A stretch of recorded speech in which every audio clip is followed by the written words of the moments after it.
but let's dig in more to the Panthers with our friend Michael Kaye. Mike Kaye covers the Panthers for the Charlotte Observer on Twitter at Mike_E_K. Let's get right to it. Because I wanted to make sure that what my eyes saw married up with an expert.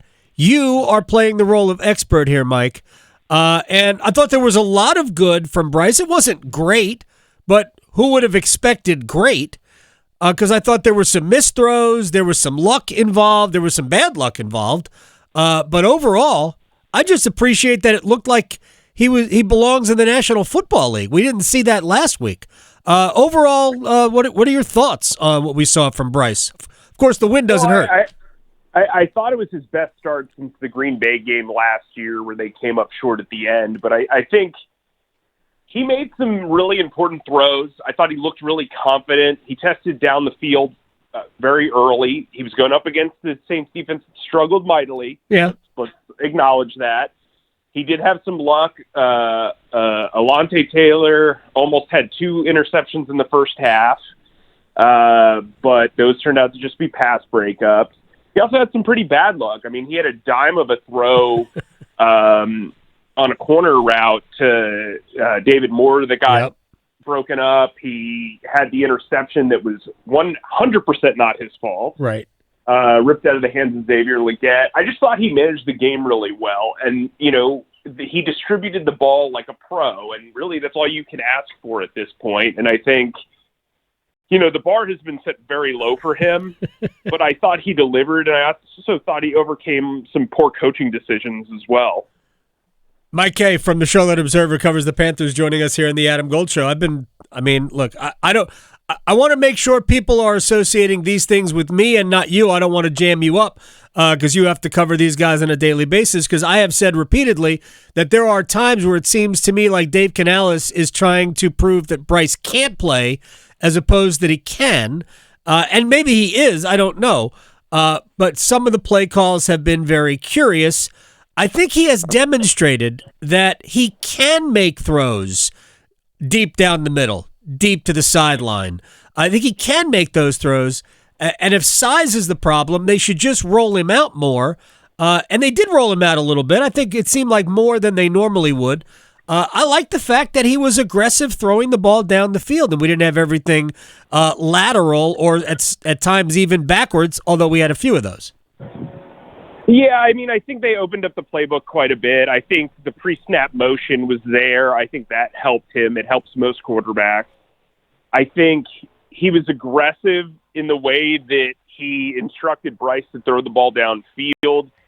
I think Denver, that last drive in Denver kind of opened things up and kind of took the excuses away. If he did have that mindset that you are projecting and allowed that, I mean, here's the thing.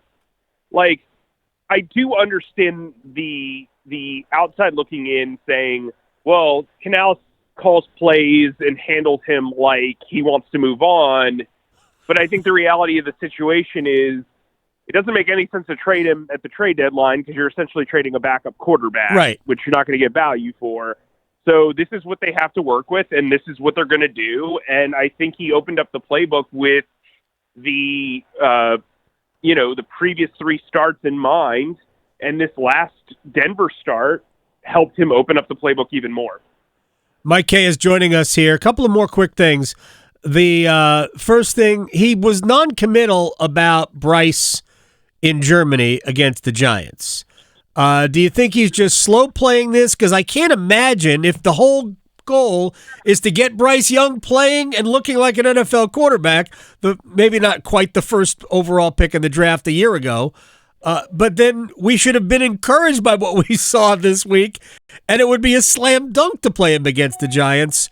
Why do you think he's non-committal at this point? Or maybe by the time we get to the end of today, he will have committed.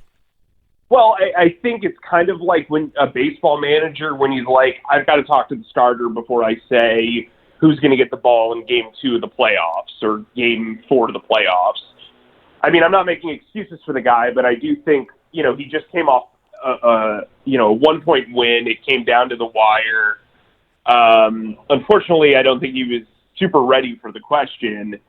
And I also think he has been pretty consistent in saying that that Andy Dalton gives the Panthers the best chance to win. So for him to just immediately change course would have been out of character. I think when he watches the film, he's going to see that he really doesn't have a choice, and he really should be starting Bryce Young. I mean, look, I think opinions change. I know my opinion has changed over the last 3 weeks.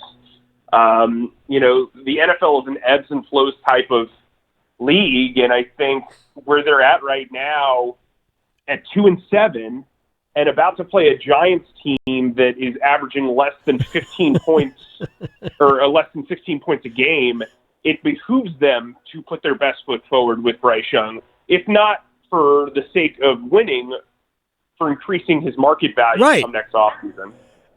So this will be the final thing we get to, and I'll let you go because I know you're leaving, I believe, tomorrow.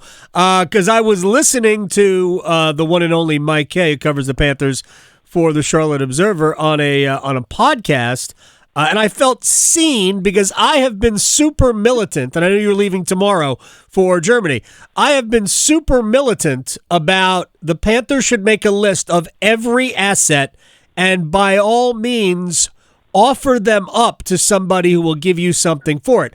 I realize that is probably a short list, okay? Like, I would trade J.C. Horn if it were me, because I think by the time the Panthers are really good, Horn might not be, and I think I don't think Horn is quite what they believe. Anyway, I don't want to get into that, but I would offer everybody up.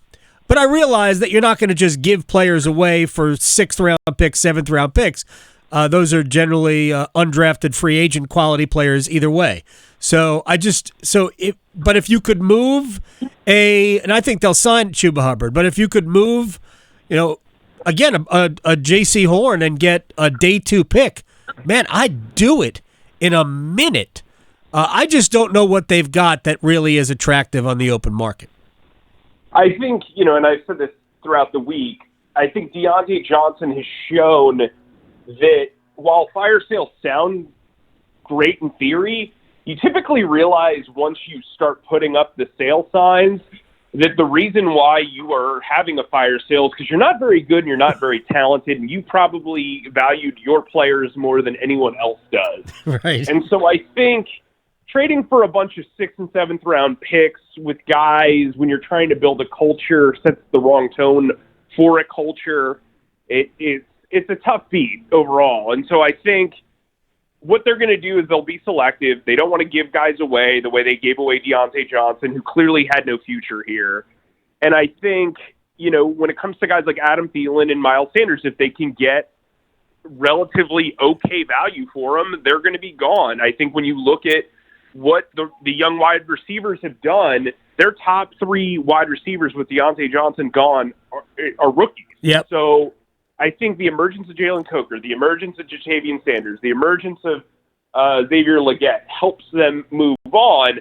I'd also say a name to watch is Jonathan Mingo, who has caught 1 pass for 1 yard in the past 4 games. He had a great seal block on the Chuba Hubbard touchdown yesterday, but being a designated blocker is not really what they signed up for when they drafted him with the 39th overall pick in last year's draft. And so maybe he has some value elsewhere, but I think the Panthers are in kind of a tough spot where it's like, cool, you can take something, but like, how does that really help you? Now, dropping Miles Sanders and Adam Thielen's contracts, that's beneficial if you can get a 6th or a 7th round pick for them. But otherwise, you don't want to trade okay for bad. And I think that's something that they have to be very, very cautious of, and I think they will be cautious of heading into this trade deadline on Tuesday. Enjoy Germany. Good luck. Don't eat too many sausages. I don't know where I was going with that. At Mike _E_K covers the Panthers for the Charlotte Observer. Thank you so much, man. Safe trip. Talk to you down the road. Awesome, man. Thanks for having me.